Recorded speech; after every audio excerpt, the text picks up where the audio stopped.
Oy, şunda qışlar bo'lib ketdi de dostum. Oşta olib ketdi qara. Voy kelinning tug'ilgani az qoldi ha. Oy kuni yiqilishib qoldi qara kelinga. Voy, sen ilk vaqtlarda o'sha kelinim bilan o'g'lim urushib qopti, biz qudular birin bo'lib ketdik deganda yaxshi qoldinglarmi?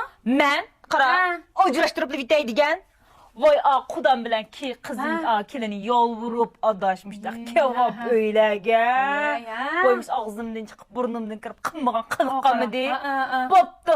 Ün tutsun dedim o. Voy, adaş. Ajrashtirib başqamızın əprəydi. Ajrashtirib alsan, yəni xudun əpəmsən, bulmasa oğlunğa. Voy, hazır qızlarning adaş, ma tegish tanarıq şunda ösəb getibdi. Birin qoxşaş inçikən zəncirlərini qıpəsən.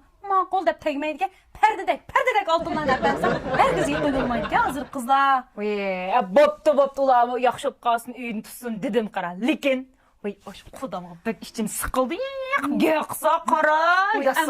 Amma o qudan yama umaqçımı, elə çoğ çay toyladı. Halaka, nətənə? Voy, qeyran cadım, maynaqşıb digine. Qarsam. O erimi tazımı bir sayma xunke. Xotun nimdiz kendin yürüdüğün. Voy, qoyab bəsəm. Mənim oğlumnu mu? Aş özünə sızğan sizi qız. Əkirib aş özünü dadısın. Qıvətməkçilər sətanısan. Mən nocugul apıs onun yol qoyam nə? Vaxtı da qutquzub aldım oğlum deyə. Tütüysə, voy, o qudan aşıb mən nəvri toğulsub baqalamı. Bunda tırnaqlarını östürüb. Şapapa da bu. Baqa mısın mən nocugul. Töt oğlun özəm toğub baqan. Özəm əkvab baqmay adaş. Uye, qız toqsa qudam deb tutdu qara deyə. Voy, şu toycaylarda anlasam həmmə yerdə. Voy, qızım, niye baba tuğam deyinciyim da yürüb döydülər. O aşda digən. O qaltıqdı. Çoğda damdan ismini qoyma dedim. Gidicik etdi mi? Sen acayipçim o. İsimlerini çöraz. Çoğda damdan ismini qoyma dedim qara. O ilik toxtu çoğda damdan. Gidicik etsən o xudun Selin madəmdir. Selin madəmdir. Bir çətal isimlerini tip baxdı.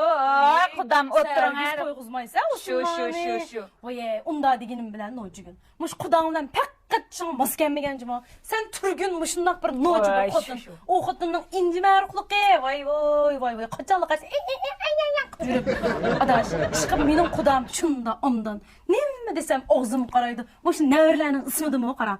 Aşı Peyzgül siz neme qoysunuz qoyun degen deşana. Həmmə nəvirlərimdən muş ismi. Mən degen boyuç qoyulğan məsmi adaş. Oy dostum, menin qudamıcı da ağzımı qaravatıdı.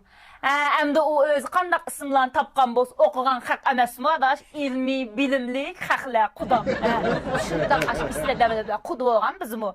İlmi adamını boğan ki, ilmi isimlerini tapdı diken. Aş nimedes quyamız bopdu. Menin qudamıcı xili oldu.